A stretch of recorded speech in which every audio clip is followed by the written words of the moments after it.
요한계시록은 외롭고 고달픈 유배지에서 사도 요한이 예수 그리스도의 환난, 인내에 동참하는 자로서 주 예수가 교회와 역사의 주관자가 되신다는 가장 기본적인 기독교 신앙의 중심 진리가 흔들리고 있는 일곱 교회를 안타깝게 바라보시는 주님의 음성을 담은 책입니다.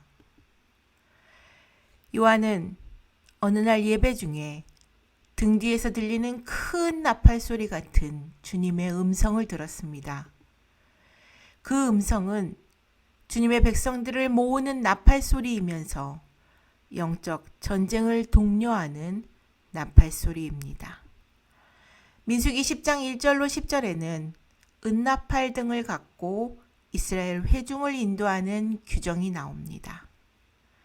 유배지에서 고립된 요한에게 들린 나팔 소리 같은 주의 음성은 오늘도 여전히 우리에게 울려 퍼집니다. 그런데 오늘 우리가 함께 볼 요한계시록 8장과 9장은 좀 다른 나팔 소리입니다. 그것은 사탄에 의하여 조종당하고 힘을 더하고 있는 세상의 악을 향한 하나님의 궁극적인 심판의 나팔 소리입니다. 드디어 어린 양에 의해 일곱째 인이 떼진 후 나팔 소리와 함께 그 어떤 악도 피해갈 수 없는 그리스도의 완전 정복이 그려질 것입니다. 이제 말씀 안으로 들어가 보겠습니다.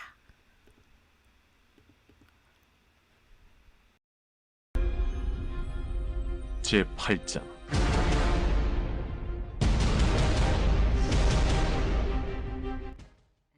일곱째 일을 떼실 때에 하늘이 반시간쯤 고요하더니 내가 보매 하나님 앞에 일곱 천사가 서 있어 일곱 나팔을 받았더라. 또 다른 천사가 와서 제단 곁에 서서 금 향로를 가지고 많은 향을 받았으니 이는 모든 성도의 기도와 합하여 보좌 앞 금 제단에 드리고자 함이라. 향연이 성도의 기도와 함께 천사의 손으로부터 하나님 앞으로 올라가는지라. 천사가 향로를 가지고 제단에 불을 담아다가 땅에 쏟으매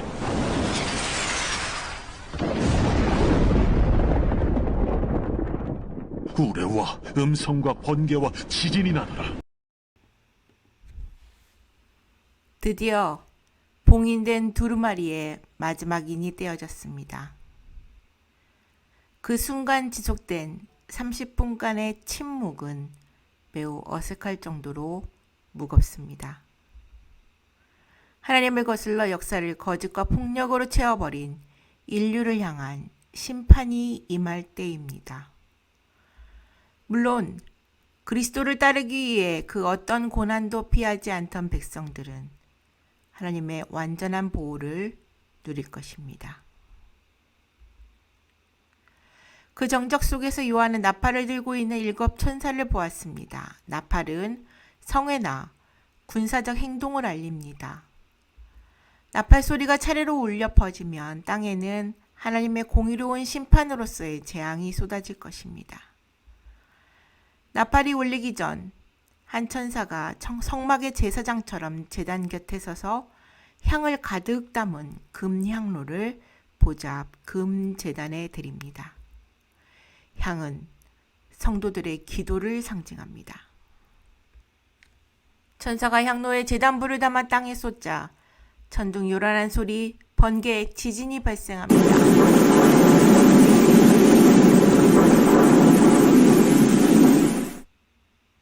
하나님의 개입을 간구하던 성도의 기도는 8장 5절을 기점으로 마침내 응답의 때를 맞습니다. 이 땅에 임하는 심판은 성도의 기도에 대한 응답입니다. 신명기 32장 35절로 36절에도 이런 말씀이 있습니다. 그들이 실족할 그때에 내가 보복하리라. 그들의 환난 날이 가까우니 그들에게 닥칠 그 일이 속히 오리로다.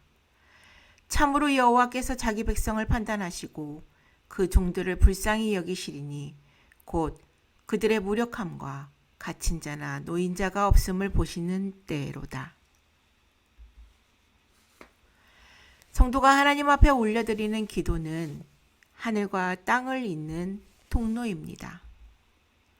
아무것도 아닌 것 같은 우리의 기도에 하나님께서 응답하셔서 이 세상을 심판하시기 때문입니다. 하나님은 우리의 기도를 통해 그분의 계획을 이 땅 가운데 성취하십니다. 온 우주를 다스리시는 하나님은 지극히 작아 보이는 성도 한 사람 한 사람의 기도에도 관심을 기울이십니다. 따라서 성도의 기도는 세상 사람들이 우상 앞에서 행하는 치성과는 달라야 합니다. 우상에게 바치는 치성의 핵심이 강렬한 욕구와 인간적 노력의 분량이라면 우리의 기도는 하나님과의 사랑과 약속에 근거를 둡니다. 그들의 치성은 인격적 관계에 별 의미를 두지 않지만 우리 기도의 생명은 아버지이신 하나님과의 인격적 관계입니다. 따라서 우리는 자신의 의와 욕망을 내려놓고 하나님 아버지의 마음을 품고 예수님의 이름으로 정결하게 기도를 올려드려야 합니다. 성령의 능력에 힘입어 전인적 변화와 회복을 누리는 것이 성도의 기도입니다. 일곱 나팔을 가진 일곱 천사가 나팔 불기를 준비하더라. 첫째 천사가 나팔을 보니 피 섞인 우박과 불이 나와서 땅에 쏟아지매 땅의 3분의 1이 타버리고 수목의 3분의 1도 타버리고 각종 푸른 풀도 타버렸더라.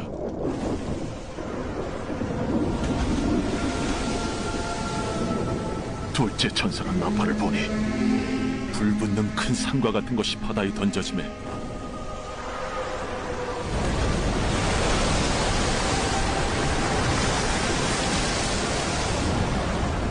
바다의 3분의 1이 피가 되고 바다 가운데 생명 가진 피조물들의 3분의 1이 죽고 배들의 3분의 1이 깨지더라.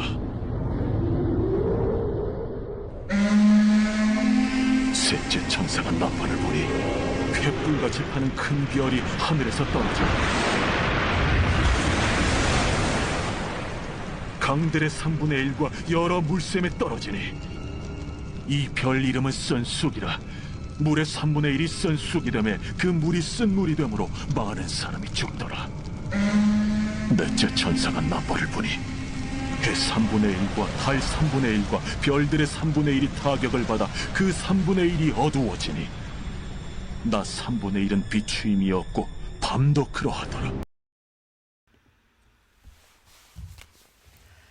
예수 그리스도에 의해 두루마리의 일곱 봉인이 드디어 해제되자 천사들로 이루어진 일곱 나팔수가 등장합니다. 침묵이 끝나면서 고막이 터질 듯한 나팔 소리가 시작됩니다. 하나님의 공의로운 심판이 시행되기 시작하는 순간입니다. 천사들이 나팔을 불자 앞서 여섯째 인을 뗄 때보다 재앙의 규모가 더욱 커집니다. 첫째 나팔을 불자 땅과 나무와 푸른 풀의 3분의 1이 불에 탑니다. 이로 인해 작물과 삼림이 격감할 것이고 공중은 연기와 재로 가득할 것입니다. 이 첫째 심판은 인간을 직접 겨냥한 것은 아니지만 간접적으로 식량 공급과 세계 경제와 건강에 엄청난 규모의 영향을 미칠 것입니다. 둘째 나팔을 부니 바다 생명체와 배들의 3분의 1이 피해를 입습니다. 바닷속 생물들은 물론이고 바다 위의 선박들도 막대한 파괴를 당합니다. 상징적인 환상 중에 요한은 큰 산과 같은 것이 화염에 휩싸여 바다에 던져지는 것을 목격했습니다. 이 물이 피로 변하는 이미지는 출애굽기 7장 17절로 19절에서 모세를 통하여 임한 하나님의 심판을 연상시킵니다. 이것이 정말 피를 가리키는 것인지 아니면 재앙으로 인한 대규모의 오염을 가리키는 것인지는 확실치 않지만 바다에서 나는 것들을 먹고 살던 사람들은 사상 유례 없는 규모의 굶주림과 고생을 겪을 것입니다. 항해중인 선박들이 파괴되면 세계 무역의 차질이 빚어질 뿐 아니라 세계 열강의 해군력이 현저히 감소되면서 안전에도 위기가 닥칠 것입니다. 셋째 나팔이 울립니다. 땅과 바다에 임한 심판으로도 세상을 무릎 꿇리기에 부족하다는 듯이 셋째 나팔은 또 하나의 무서운 타격을 입힙니다. 요한은 하늘에서 별 같은 물체가 떨어지는 것을 보았는데 그것이 강과 샘의 3분의 1에 영향을 미칩니다. 그 물들이 오염되어 사람들에게 치명적 피해를 입히는데 요한은 이 재앙을 유발하는 별의 이름을 쓴 쑥이라고 했습니다. 이것은 사막 지역에서 자라는 쓰고 향기가 나는 풀이며 작은 청황색 꽃들이 무리지어 피는 일종의 쑥으로 흔히 삶의 쓰라림을 상징합니다. 이 이름은 한때 세계 인구의 3분의 1에게 신선한 자양분을 공급하던 물이 독으로 오염될 것을 가리키며 그 결과 많은 사람이 죽게 됩니다. 처음 새 재앙이 식물과 바다와 강을 쳤으니 사람들은 희망을 공중으로 돌릴 것입니다. 그런데 넷째 나팔을 부니 해, 달, 별 3분의 1이 어두워져 낮과 밤의 3분의 1이 빛을 잃습니다. 그동안 재앙들을 가장 심하게 당한 지역들은 이미 전력도 끊기고 절망과 자포자기에 빠진 상태입니다. 그 상황에서 하늘까지 어두워지면 그 결과는 혼돈과 무법 상태가 될 것입니다. 전 세계적으로 폭동과 약탈과 강도 등 범죄가 더욱 악화될 것입니다. 네 번의 나팔 소리와 함께 등장하는 심판의 네 대상들은 인간이 살아가는 환경 전체를 의미합니다. 그리고 이 환상에 사용된 이미지들은 출애굽 시절 이스라엘을 억압하던 이집트에 내려진 재앙들을 떠올리게 합니다. 하나님께서 세상에서 가장 큰 제국에 재앙을 내리심으로 자기의 나라를 세우셨듯이 대환란에서는 그와 비슷한 재앙을 통해 피조물을 해체시킴으로써 영원한 자기 백성들을 재창조하십니다. 하나님의 심판은 악한 권력의 세계를 속수무책으로 만들 것이고 의로운 백성들을 해방하는 새로운 출애굽을 이룹니다.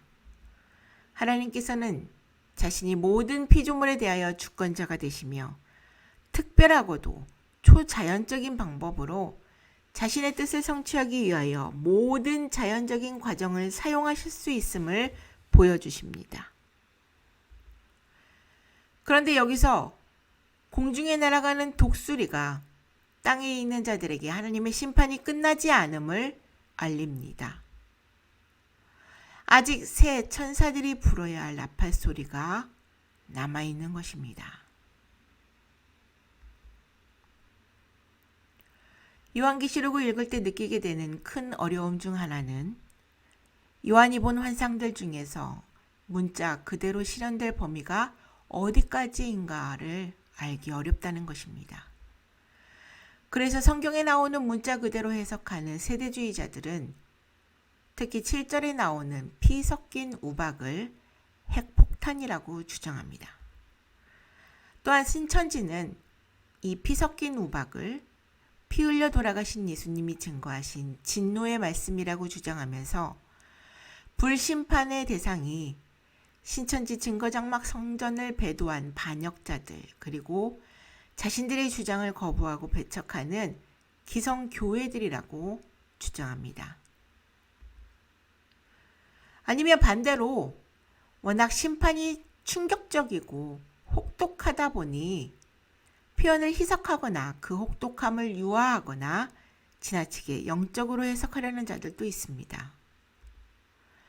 아마도 실제를 알고 싶다기보다 그런 끔찍한 일들이 자신에게는 일어나지 않기를 바라기 때문일 것이며 하나님이 그런 무서운 분이 아니시기를 바라는 마음이 더 크기 때문일 것입니다. 그러나 분명 이 환상들은 보이지 않는 진실을 강력하게 드러내기 위해 선택된 실제적인 이미지들입니다. 예수께서도 이는 그때에 큰 환란이 있겠습니다. 창세로부터 지금까지 이런 환란이 없었고 후에도 없으리라고 경고하셨습니다. 그리고 분명히 말씀에 사사로운 생각들을 더하는 자들은 하나님이 이 두루마리에 기록된 재앙들을 그에게 더하신다고 하셨으므로 호기심을 자극하거나 진리를 훼손하려는 말들에 현혹되지 않도록 우리는 경계하며 분별해야 합니다. 당시 로마의 평화라는 전제하에 저질렀던 폭력들은 이 환상들이 묘사하는 것보다 조금도 덜하지 않았습니다. 지금도 세계 평화를 앞세우며 전쟁을 합리화하는 자들이 난무합니다. 우리는 심판의 이미지들을 통해 오늘날에도 지속되고 있는 제국주의적 죄악의 진상을 볼 수 있어야 합니다. 언제일지는 알 수 없지만 분명 하나님의 심판의 날은 진실과 공평의 날이 될 것입니다. 인간이 세운 질서는 영원할 수 없고 그날에 하나님 나라의 공의와 질서만이 우뚝 설 것입니다.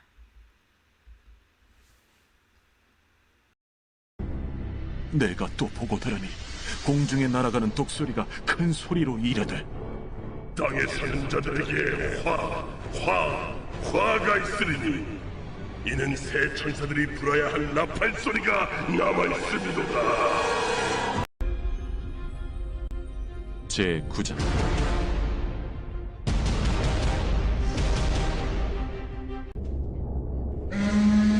다섯째 천사가 나팔을 불매 내가 보니 하늘에서 땅에 떨어진 별 하나가 있는데 그가 무저갱의 열쇠를 받았더라. 그가 무저갱을 여니 그 구멍에서 큰 화덕의 연기 같은 연기가 올라오매 해와 공기가 그 구멍의 연기로 말미암아 어두워지며 또 황충이 연기 가운데로부터 땅 위에 나오매 그들이 땅에 있는 전갈의 권세와 같은 권세를 받았더라. 그들에게 이르시되 땅의 풀이나 푸른 것이나 각종 수목은 해하지 말고 오직 이마에 하나님의 인침을 받지 아니한 사람들만 해하라 하시더라. 그러나 그들을 죽이지는 못하게 하시고 5달 동안 괴롭게만 하게 하시는데 그 괴롭게 함은 전갈이 사람을 쏠 때 괴롭게 함과 같더라. 그날에는 사람들이 죽기를 구하여도 죽지 못하고 죽고 싶어나 죽음이 그들을 피하리로다. 황충들의 모양은 전쟁을 위하여 준비한 말들 같고 그 머리에 금 같은 관 비슷한 것을 썼으며 그 얼굴은 사람의 얼굴 같고 또 여자의 머리털 같은 머리털이 있고 그 이빨은 사자의 이빨 같으며 또 철호심경 같은 호심경이 있고 그 날개들의 소리는 병거와 많은 말들이 전쟁터로 달려 들어가는 소리 같으며 또 정갈과 같은 꼬리와 쏘는 살이 있어 그 꼬리에는 5달 동안 사람들을 해하는 권세가 있더라. 그들에게 왕이 있으니 무저갱의 사자라. 히브리어로는 그 이름이 아바돈이요 헬라어로는 그 이름이 아볼루온이더라. 첫째 화는 지나갔으나 보라, 아직도 이후에 화 둘이 이르리로다. 5번째 나팔이 울리자 요한은 또 다른 별이 하늘에서 떨어지는 것을 보았습니다.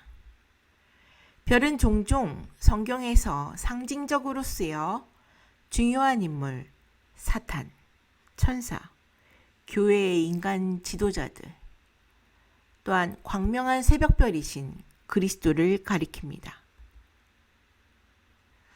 여기서는 하늘에서 떨어진 악한 천사를 지칭하며 그가 무저갱의 열쇠를 받습니다. 이는 무저갱도 하나님의 통제 아래 있음을 보여주는 것으로 이 무저갱이라는 말은 헬라어 단어 아비소스에서 왔습니다. 아비소스는 기품이나 저승을 뜻하는 말로 이것은 물리적으로 깊은 땅 속을 가리킬 수도 있고 떠나간 영이 해방이나 심판을 기다리고 있는 처소를 가리킬 수도 있습니다. 또한 무적행은 특정한 귀신들을 심판 때까지 가두어 두는 곳을 말하기도 합니다. 종말의 심판이라는 문맥으로 미루어 볼 때 요한계시록 9장에서 무적행이 열린 사건은 귀신들이 최후의 정죄를 당하여 불못에 던져지기 전에 단기간 동안 풀려날 것을 예고해 줍니다. 무적행이 열리자 연기가 솟구치면서 해와 하늘이 어두워졌습니다. 그리고 악한 천사가 시면의 악한 세계를 열어젖히자 메뚜기 모습을 한 섬뜩한 존재들이 해칠 권세를 받고 무적행에서 나옵니다. 엄청난 수의 메뚜기 떼는 대표적인 자연재앙 중의 하나이지만 거대한 군대로 등장한 이들의 모습과 파괴력은 상상력을 초월합니다.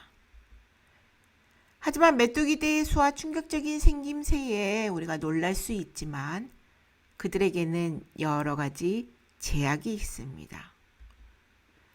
첫째, 그들은 권세를 받았다고 했습니다. 여기서 권세라는 말은 권위나 허락을 뜻합니다. 언뜻 이 메뚜기 떼가 완전히 천방지축인 것처럼 보이지만 하나님의 허락 없이는 아무것도 할 수 없습니다. 둘째로 그들은 수목과 작물과 풀 등 흔히 메뚜기가 삼키는 것들을 해칠 권한이 없었습니다. 그들의 표적은 식물이 아니라 인간입니다. 셋째로 메뚜기 떼가 이리저리 날뛰며 사람을 두렵게 하거나 해야지만 오직 이마에 하나님의 인침을 받지 아니한 사람들만 공격할 수 있습니다. 모세를 통해 이집트에 내린 10가지의 재앙이 이스라엘 백성들에게는 미치지 못했던 것과 같이 이마의 인을 받아서 하나님의 소유가 된 백성은 메뚜기들이 몰고 오는 재앙으로부터 안전합니다. 넷째, 그들은 괴롭힐 권세는 받았지만 죽일 수는 없습니다. 그들이 주는 괴로움은 전갈이 쏠 때에 주는 괴로움과 비슷하여 몹시 아프고 화끈거리고 사람을 무력하게 만들기까지 하지만 그렇다고 치명적이지는 않습니다. 다섯째로 하나님은 인간을 괴롭히는 그들의 사명을 5달로 제한하셨습니다. 그들을 5개월 동안 신체적, 정신적, 정서적, 영적 고통을 주어 사람들을 미치게 만들 것입니다. 이 절박한 상황을 묘사한 말은 성경 전체에서 가장 섬뜩한 표현들 가운데 하나인데 6절 말씀에 그날에는 사람들이 죽기를 구하여도 죽지 못하고 죽고 싶으나 죽음이 그들을 피하리로다 하였습니다. 하나님은 그분의 뜻을 이루기 위해 때로 악한 세력도 사용하시지만 그 악한 세력 역시 절대 주권으로 통제하시는 하나님이 허락하시는 범위 안에서만 제한적으로 활동합니다. 하나님의 백성들은 보호를 받겠지만 악을 좇던 자들은 그들이 숭배하던 세력의 진면목을 보게 될 것입니다. 7절로 10절에서 요한은 무적행에서 나온 메뚜기들의 모양을 말, 사람, 사자, 전갈에 빗대어 더 자세히 묘사합니다. 이는 실제 형태를 묘사한 것이라기보다는 악한 존재의 다양한 속성을 나타낸 것입니다. 또한 요한은 메뚜기들을 군대에 견주어서 설명합니다. 빠르고 지혜롭고 강력하고 사나운 존재인 메뚜기의 공격은 사람들에게 정신적으로나 육체적으로 심한 고통을 줄 수 있습니다. 그들은 잔인하고 살벌하며 무엇에도 제지당하거나 물러서지 않고 본연의 목적에 매달려 사람들을 괴롭힐 것입니다. 그들은 똑똑한 존재이며 어쩌면 사람들을 끌어들이고자 기만과 설득으로 꼬일 수 있습니다. 하지만 결국 그들의 목표는 괴롭히고 찢어놓고 파괴하는 것입니다.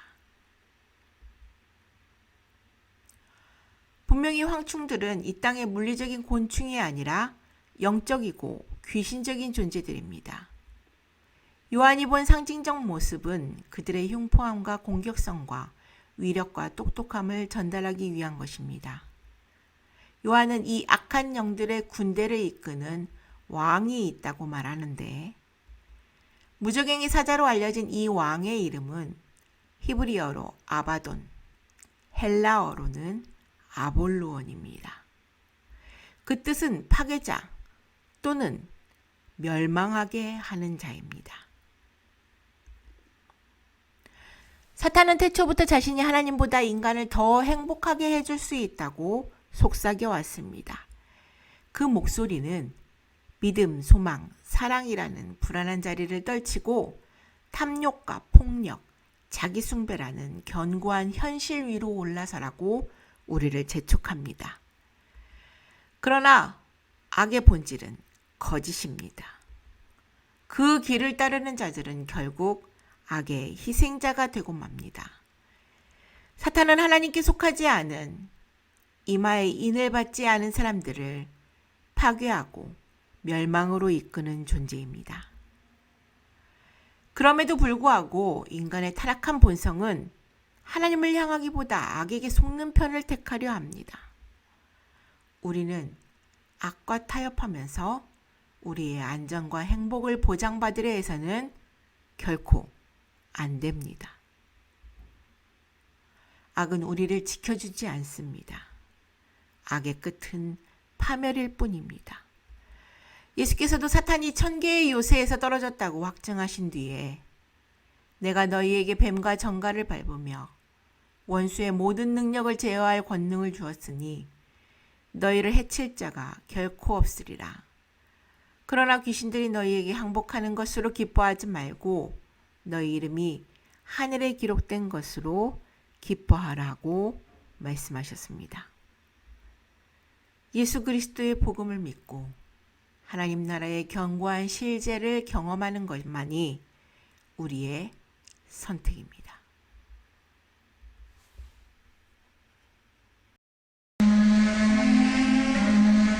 여섯째 천사가 나팔을 볼매 내가 들으니 하나님 앞 금제단 내 뿔에서 한 음성이 나서 나팔 가진 여섯째 천사에게 말하기를 큰강 유브라데에 결박한 내 천사를 놓아주라.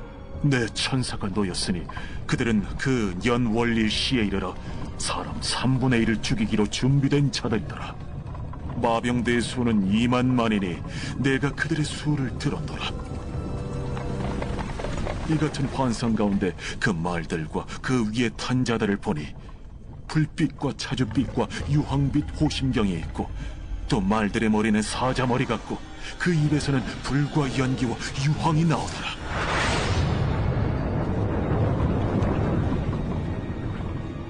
이 세 재앙 곧 자기들의 입에서 나오는 불과 연기와 유황으로 말미암아 사람 3분의 1이 죽임을 당하니라.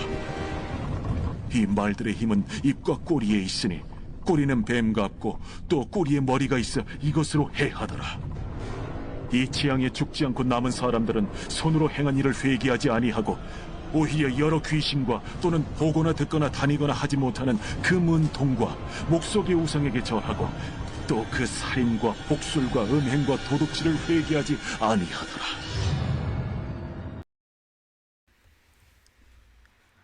예수 그리스도께서 두루마리의 봉인을 해제하시자 7 나팔이 차례로 울리며 엄청난 재앙들이 발생합니다. 두루마리가 펼쳐지면 단번에 하나님의 심판이 이루어질 줄 알았는데 뜻밖의 그 과정이 복잡합니다. 첫 4 재앙은 인간 삶의 조건들을 공격하였는데 5번째 재앙부터는 악에 속한 사람들을 직접 타격하지만 분명한 제한 속에서 이루어집니다. 이어서 6번째 나팔과 함께 악한 내 천사를 풀어주라는 음성이 들립니다. 이 음성이 순교자들의 영혼이 쉬고 있던 금제단의 넷불에서 울려나왔다는 것은 하나님께서 그들을 거룩한 통치에 참여시키고 계심을 의미합니다. 여섯째 나팔이 울리면서 지금의 이라크에 해당하는 유프라테스 강 근처에 결박되어 있던 악한 세력이 풀려나자 지옥이 총력을 다해 온 지구상에 맹위를 펼칩니다. 이제까지 악한 세력을 억제해 오신 하나님의 은혜가 세상에서 조금씩 거치면서 사탄과 그의 귀신들과 죄인들이 잔인하게 지구를 파괴하고 서로를 파괴합니다. 요한의 16절에서 군대의 숫자를 언급하는데 이들은 죽음의 네 천사가 계획한 사륙을 실행해 옮길 자들입니다. 2만만 곧 2억이라는 수는 요한의 시대에서 상상할 수 없는 그리고 성경 전체를 통틀어 가장 큰 숫자입니다. 또한 재앙에 등장하는 악한 세력은 마병대의 모습으로 묘사되고 있는데 그들은 여태까지 세상에 있었던 기병대와는 다릅니다. 말들의 머리가 사자머리 같기는 하지만 기수들 자체에 대해서는 갑옷의 색깔 외에 특이하게 언급된 것이 없습니다. 기수들이 찬 호심경의 세 가지 색깔은 기수들의 입에서 나오는 세 가지 재앙의 색깔과 맞아떨어집니다. 이전 재앙에 등장한 메뚜기는 사람들을 죽이지 않고 괴롭히기만 했지만 여섯째 나팔 재앙 때는 사람들 중에서 3분의 1을 죽입니다. 말들의 사자 같은 머리에 대학살을 자행할 능력이 있을 뿐 아니라 요한은 그들의 꼬리는 뱀 같고 또 꼬리에 머리가 있어 이것으로 해하더라고 표현하고 있고 이 여섯째 재앙도 모세 시대의 애굽 재앙과 병행하고 있습니다. 그 밤에 바로와 그 모든 신하와 모든 애굽 사람이 일어나고 애굽에 큰 호곡이 있었으니 이는 그 나라에 사망치 아니한 집이 하나도 없었음이었더라. 애굽에 내린 마지막 재앙인 장자의 죽음입니다. 여기서 우리는 잠깐 재앙이 여러 단계에 걸쳐 진행되고 있으며 그 이유가 무엇인지를 살펴볼 필요가 있는데 그것은 바로 악인들에게도 기회를 주기 위한 하나님의 오래 참으심입니다. 베드로후서 3장 9절에 보면 주의 약속은 어떤 이들이 더디다고 생각하는 것 같이 더딘 것이 아니라 오직 주께서는 너희를 대하여 오래 참으사 아무도 멸망하지 아니하고 다 회개하기에 이르기를 원하시느니라고 선포되어 있습니다. 세상을 향한 하나님의 은혜로운 섭리가 악한 세력들의 인정사정 없는 분노를 저지하고 있음은 분명합니다. 그러나 9장 20절로 21절은 끝까지 그 기회를 생명이 아니라 멸망의 자격을 입증하는 데 써버린 자들이 있을 것을 말합니다. 세상 사람들은 엄청난 재앙을 겪어도 자신이 행한 죄를 회개하지 않습니다. 도리어 귀신을 섬기고 우상을 만들어 숭배하며 살인과 거짓과 음행과 도둑질을 계속합니다. 하나님을 향해서도 이웃을 향해서도 계속해서 악을 행합니다. 오직 믿음으로 구원을 얻는다고 하니까 마음껏 내 뜻대로 인생을 즐기다가 결정적인 때가 되면 믿고 구원받으면 되는 것 아닐까 하는 안일한 생각들을 합니다. 하지만 믿음은 그렇게 만만한 것이 아닙니다. 순발력으로 될 일이 아닙니다. 그때가 언제 올지도 알 수 없거니와 하나님을 향해 누적된 적대감과 하나님 없는 삶에 대한 집착은 그때가 드러난다 해도 우리의 선택의 방향을 바꾸도록 내버려 두지 않습니다. 죄에 사로잡힌 인간은 위기 앞에서 더 악하고 어리석은 선택으로 이끌립니다. 그러니 재앙을 통한 하나님의 경고에서 죄와 심판의 무게를 느낀다면 죽음이 닥치기 전 회개의 자리로 나아가십시오. 죄에서 돌이켜 구원받기를 바라시는 하나님의 뜻을 지속적으로 무시하고 거스르는 사람에게 남은 것은 멸망의 심판뿐입니다. 미국에서 발행하는 목회자를 위한 리더십이라는 잡지에 실린 마셜 설리라는 사람의 이야기입니다. 그의 가정에 톱이라는 아들이 태어났습니다. 그런데 그 아이는 희귀 유전병을 안고 태어난 탓에 세상에 나온 지 2분 만에 죽고 말았습니다. 그리고 3개월 후 그의 2살 된 딸마저 죽고 말았습니다. 그는 엄청난 상실감에 사로잡혀 하나님과 씨름했습니다. 하나님, 이유가 무엇입니까? 도대체 왜 2살 된 딸과 단 2분밖에 이 땅에 살지 못한 아이를 데려가신 것입니까? 그는 기도하는 가운데 하나님의 음성을 들었습니다. 아니다, 아들아. 나는 네 자녀를 2분만 살게 창조한 것도 2년만 살게 창조한 것도 아니란다. 또한 너를 40년 혹은 50년, 60년만 살게 창조한 것이 아니다. 너희는 나와 영원히 살도록 창조되었단다. 많은 사람들이 어린 생명들의 죽음을 놓고 구원의 여부에 대해 왈가왈부합니다. 어쩌면 당연히 그런 의문을 가질 수 있다고 해도 그러한 논쟁은 근본적으로 창조주요 구원자이신 하나님께 정면으로 맞서는 피조물 인간의 계속된 불복종의 모습이 아닐까 조심스럽게 생각을 던져봅니다. 우리가 어떠한 고난 속에서 어떠한 죽음을 맞이하든 이 땅에서의 삶은 잠시뿐입니다. 우리에게 중요한 것은 영원입니다. 영원의 관점으로 세상을 볼 때 진짜를 볼 수 있습니다. 영원의 관점에서는 우리에게 주어진 시련, 아픔, 고통이 작은 티끌에 불과합니다. 오늘 우리의 신앙생활이 여러모로 버겁고 불편하고 불만스러울 수 있습니다.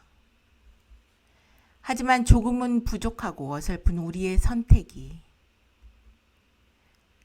적당히 세상과 하나님 사이에서 다리를 양쪽에 안정적으로 단단히 두지 못하고 절뚝거리는 우리의 걸음들이 결국 우리를 영원한 하나님 나라로 향하도록 이끌 것입니다. 여러분은 이 땅에서 잠깐 있다 사라질 영광을 원하십니까? 아니면 이 땅에서 잠시 힘들더라도 그리스도와 함께 누릴 영원한 영광을 원하십니까? 여러분의 삶이 영원한 영광에 대한 간절한 소망으로 가득 차는 가장 가치 있는 삶이 되기를 축원합니다.